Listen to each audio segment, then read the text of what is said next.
پھر دیکھیں ایک بات ہے, 2 مطالبات یہ بات کرتے ہیں کہ وربلی ہم نے 2 مطالبات بتا دیے.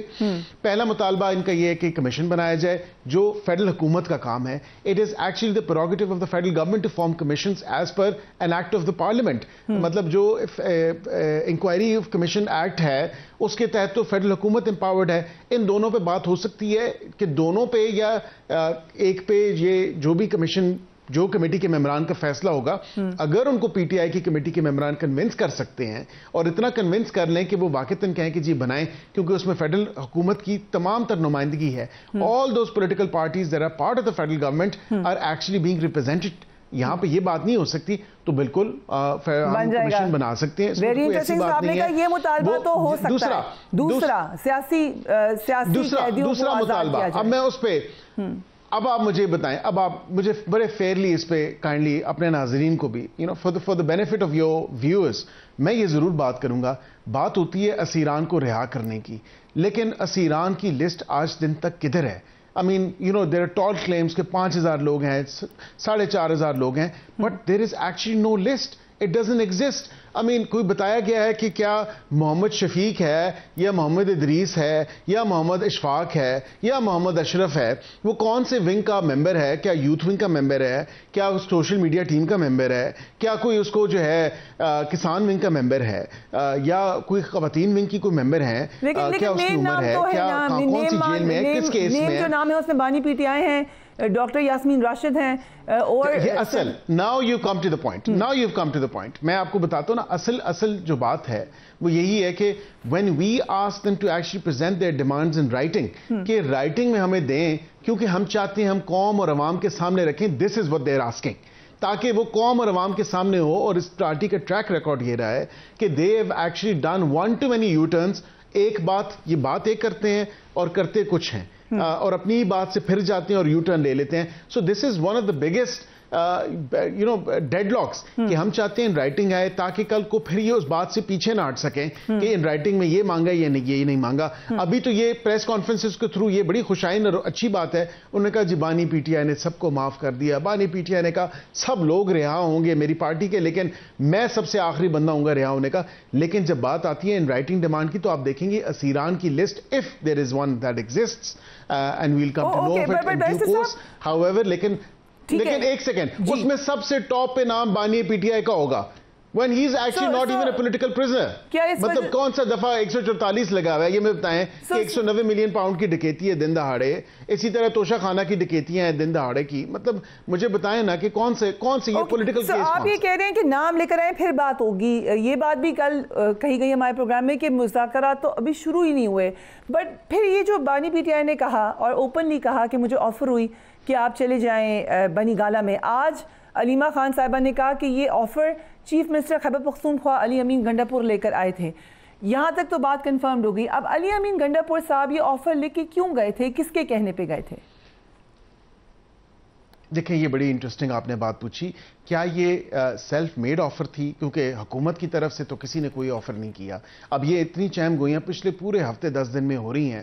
فریہ صاحبہ انہوں نے کہا حکومت نے آفر کر دی, حکومت نے کہہ دیا کہ بنی گالہ چل جائیں, حکومت نے کہہ دیا زمان پارک چلے جائیں, حکومت نے کہہ دیا کے پی صوبے میں چلے جائیں, اور حکومت نے ہی کہہ دیا کہ نتھیا گلی چلے جائیں. مطلب فار گاڈ سیک ہم کہاں پہ, are we living in a fool's paradise?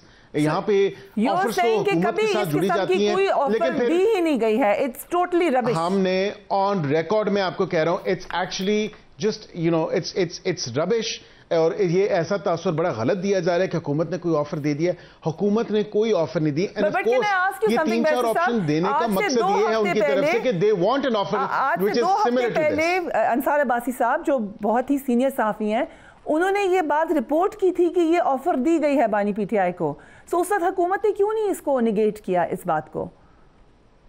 دیکھیں ہم نے through and through at various media, all the spokesperson of the government including the minister of information, ہر کسی نے اس کو کیٹیگورکلی ریجیکٹ کیا اور کہا کہ جی ہم نے کوئی حکومتی لیول سے یا فیڈرل حکومت کے یا کسی پروونشل حکومت جو فیڈرل حکومت کے ساتھ ہے, ہم نے کوئی آفر نہیں دی. آؤٹ رائٹلی وی ریجیکٹڈ دس. یہ جو تعصب کریٹ کیا جا رہا ہے. لیکن اس کے ساتھ ساتھ میرے خیال سے کی طرف سے یہ ڈیمانڈ ہوئی کیونکہ آج جو انصار عباسی صاحب لکھ رہے ہیں وہ یہ کہہ رہے ہیں کہ بیک چینل مذاکرات کے دوران تحریک انصاف کی جانب سے بانی کو خیبر پختونخوا منتقل کرنے کا مطالبہ کیا گیا تھا لیکن حکومت نے اسے قبول نہیں کیا تھا.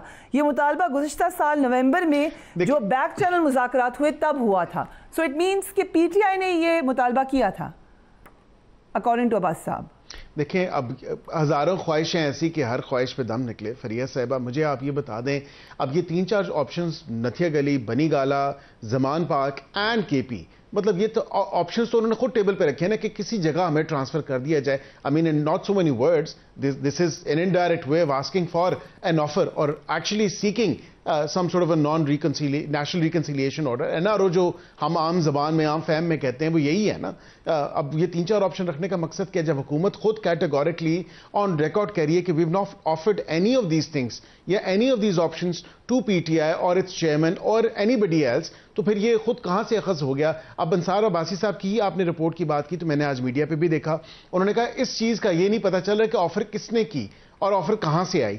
اب یہاں پہ علی امین گنڈا پور صاحب اگر اپنے آپ سے یا اپنے تے آفر لے کے چلے گئے, سیاسی معاملات جو ہیں وہ سیاسی جماعتوں کے آپس میں ہوتے ہیں. اب جس طرح یہ کہتے تھے یہ فارم 47 کی حکومت ہے, ان کے ساتھ ہم کیوں بیٹھے, ان کے پاس ہوتا. اب فارم 47 کی حکومت کو الیجڈلی لیجیٹمائز کیا نا, اسی پارلیمنٹ کو کیا, آپ بیٹھے ہمارے ساتھ, اور اسی طرح آپ ہمارے ساتھ ہی سیاسی جماعتوں کے ساتھ مذاکرات کر رہے ہیں, اور یہ مذاکرات اچھی خوشائن بات ہیں بیکاز اس پولیٹیکل پولرائزیشن کو اینڈ ہونا ہے.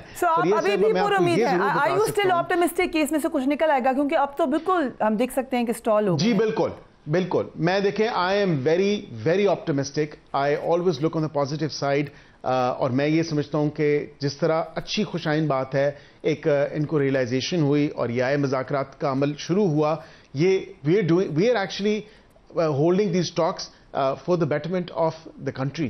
ہم پاکستان کی خاطر مذاکرات کر رہے ہیں, ہم پاکستانی عوام اور قوم کی وجہ سے مذاکرات کریں. ہم چاہتے ہیں کہ پولرائزیشن ختم ہو. اگر واقعتاً جو آپ کی اکانومی کو ایشوز ہیں یا جو دیگر چیزیں ہیں جو فلی اب نہیں ہو رہی, وہ ہم تھوڑا سا بہتر پرفارم کرتے ہیں, ساتھ ہی یہ دھرنا, ساتھ ہی یہ ڈرامے شروع ہو جاتے ہیں, انتشار شروع ہو جاتا ہے, of course we have to put a stop to